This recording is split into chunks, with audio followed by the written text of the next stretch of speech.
कहानी Oscar winner Cillian Murphy की, जिन्होंने 5 शब्द लिखकर करियर का सबसे बड़ा रोल पा लिया। 11 मार्च 2024 से पहले किलियन मर्फी के कुछ वीडियोस वायरल होते थे। वो कहते दिखते थे कि कैसे उन्हें लोगों के फोन में टेक्सटिंग वाली टक-टक की आवाज से दिक्कत है। लोग लिखते हैं कि किलियन सादा जीवन पसंद करने वाले आदमी हैं। उनकी लाइफस्टाइल की तारीफ होती है।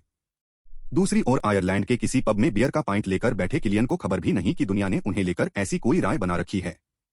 इस तारीख के बाद दुनिया उन्हें ऑस्कर जीतने वाले एक्टर के तौर पर भी जानेगी कि कैसे वो आयरलैंड में जन्मे पहले एक्टर हैं जिन्होंने उस सुनहरी ट्रॉफी को उठाया।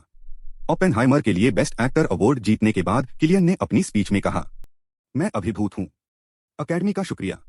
क्रिस नोलन, एमा थॉमस, पिछले 20 सालों से आप लोग मुझे सबसे रोमांचक सफर पर लेकर गए हैं। मैं आप दोनों का बहुत आभारी हूं। ओपेनहाइमर के हर एक क्रू और कास्ट मेंबर ने मेरा भार उठाया। मैं अपने साथी नॉमिनीज को देखकर स्तब्ध हूं।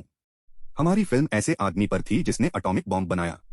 इसे अच्छा कहें या बुरा, हम सभी ओपेनहाइमर की दुनिया में जी रहे हैं। इसलिए ये अवार्ड मैं उन सभी को समर्पित करना चाहूंगा जो इस दुनिया में शांति लाने की कोशिश कर रहे हैं।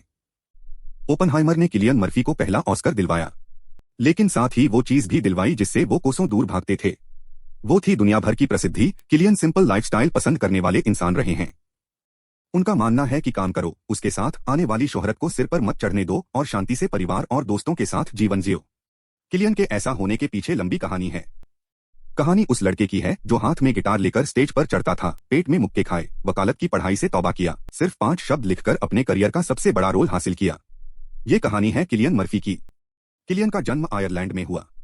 कॉर्क नाम का शहर उनका होमटाउन है। उनके मां स्कूल में टीचर थीं, फ्रेंच पढ़ाती थीं। पिता स्कूल इंस्पेक्टर थे। किलियन और उनके भाइयों को बचपन से ही म्यूजिक में दिलचस्पी थी। करीब 10 से 12 साल की उम्र में इन्होंने अपना बैंड शुरू कर दिया। नाम था the Sons of Mister Green Genes. अपने गाने बनाते, लोकल शोज में परफॉर्म करते। स्कूल की पढ़ाई पूरी हो गई। किलियन का परिवार पढ़े लिखे लोगों का रहा है। ज्यादातर लोग टीचर रहे हैं। म्यूजिक वगैरह ठीक था, लेकिन किलियन उसे फुल टाइम करियर बनाने के लिए तैयार नहीं थे। साल 1996 में उन्होंने कॉर्क यूनिवर्सिटी से लॉ पढ़ना शुरू किया, लेकिन फर्स्ट ईयर के एग्जाम में ही फेल हो गए। किलियन बताते हैं कि वकालत की पढ़ाई में उनका दिल नहीं था। उसी दौरान उनका परिचय हुआ ड्रामा से। एक स्टेज प्ले देखा, मन हुआ कि ये ट्राई करके देखना है। म्यूजिक छोड़कर उन्होंने थिएटर का हाथ पकड़ लिया। डिस्को पिग्स उनका पहला मेजर थिएटर प्रोडक्शन था। इस नाटक में उनके साथ आइलीन वॉल्श थीं। आइलीन बताती हैं कि किरदार की तैयारी के लिए वो और किलियन एक दूसरे को जोर से पेट में मुक्के मारा करते थे। डिस्को पिग्स का मंचन हुआ। शो को ऐसा रिस्पांस मिला कि उसके ऑस्ट्रेलिया और इंग्लैंड में शोज रखे गए। किलियन को दुनिया भर में घूमने का मौका मिला। इस पॉइंट तक उन्हें क्लियर हो गया कि एक्टिंग में ही करियर बनाना है। बाकी रही बात डिस्को पिग्स की, तो ये इतना फटा कि इस पर अलग से फिल्म भी बनाई गई। किलियन उस फिल्म का हिस्सा थे, मगर ये उनकी पहली फिल्म नहीं थी। वो पहली बार साल 1998 में आई स्वीटी बैरेट नाम की फिल्म में नजर आए थे। उनकी पहली मेजर फिल्म उसके 4 साल बाद रिलीज हुई 28 डेज लेटर के टाइटल से बनी फिल्म को डैनी बॉयल ने बनाया था। ये वही डायरेक्टर हैं जिन्होंने आगे चलकर स्लमडॉग मिलेनियर बनाई थी। 28 डेज लेटर एक पैंडेमिक की कहानी थी। पूरी दुनिया खत्म हो जाती है सिवाय एक शख्स को छोड़कर। वो हॉस्पिटल में जागता है और देखता है कि दूर दूर तक किसी इंसान का कोई निशान नहीं। डैनी और किलियन के आगे चलकर सनशाइन नाम की फिल्म भी बनाई। शास्त्रों में ऐसी ही फिल्मों को अंडररेटेड कहा गया है। जब बैटमैन बनने वाले थे, किलियन ने अपनी ऑस्कर स्पीच में क्रिस्टोफर नोलन का शुक्रिया अदा किया। कहा कि ये सफर 20 सालों से चल रहा है। नोलन और किलियन के दिमाग में वो 20 साल पुरानी तारीख आज भी छपी है जब दोनों पहली बार मिले। दोनों ने एक दूसरे को देखा और मन ही मन भांप लिया कि गड़बड़ हो गई। जिस रोल के लिए ऑडिशन देने आए हैं उसमें फिट नहीं बैठेंगे। क्रिस्टोफर नोलन वार्नर ब्रदर्स के लिए बैटमैन फिल्मों की सीरीज बनाने जा रहे हैं। काल्पनिक जगत के सबसे बड़े डिटेक्टिव की कास्टिंग हो रही थी। किलियन भी उसी के लिए पहुंचे। उन्होंने पहले ब्रूस वेन के लुक में और फिर बैटमैन वाला सूट पहनकर ऑडिशन दिया। नोलन को वो जंचे नहीं, लेकिन फिर भी उनका नाम शॉर्टलिस्ट में रखा गया। नोलन को आभास हो गया था कि भले ही ये बंदा अच्छा बैटमैन न लगे, लेकिन इसकी एक्टिंग में दम है। बैटमैन का लबादा और मास्क क्रिश्चियन बेल के पास गए। वहीं नोलन ने बैटमैन बिगिंस में किलियन को स्केरक्रो का रोल दिया। वो बैटमैन की तीनों फिल्मों में नजर आए। नोलन और उनकी पार्टनरशिप सिर्फ इस सीरीज के साथ खत्म नहीं हुई। किलियन ने इंसेप्शन में जरूरी किरदार निभाया। डनकर्क में वो जंग के भयावह मंजर से जूझ रहे फौजी बने। इतनी लंबी साझेदारी में वो नोलन के कंफर्ट एक्टर बन गए। ओपेनहाइमर उन दोनों की साथ में छठी फिल्म है। 5 शब्द लिखकर करियर का सबसे फेमस रोल पा लिया।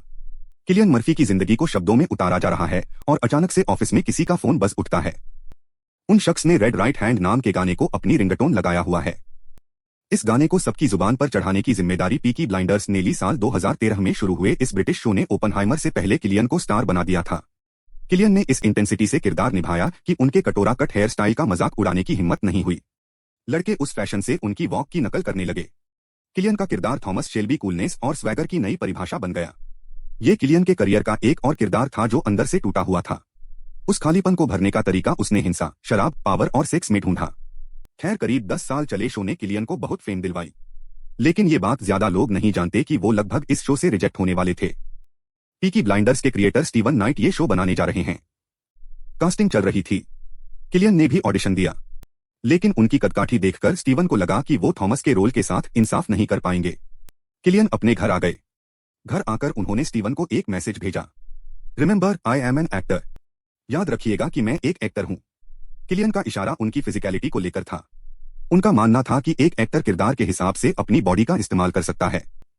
बताया जाता है कि उनका मैसेज पढ़कर स्टीवन ने उन्हें चुनने की हिम्मत दिखाई। कैमरा शुरू होते ही किलियन नीली, चमकीली आंखों और शार्प जॉलाइन वाले आदमी नहीं रहे। वो ऐसे शख्स बन चुके थे जो कमरे में घुसे तो बिना कुछ बोले सन्नाटा करवा दे। साल 2013 में थॉमस शेल्बी के नाम का डंका बजा था। साल 2024 में किलियन मर्फी के नाम का बजा है। अब पूरी दुनिया की नजर है कि वो आगे क्या एक्साइटिंग काम करने वाले हैं।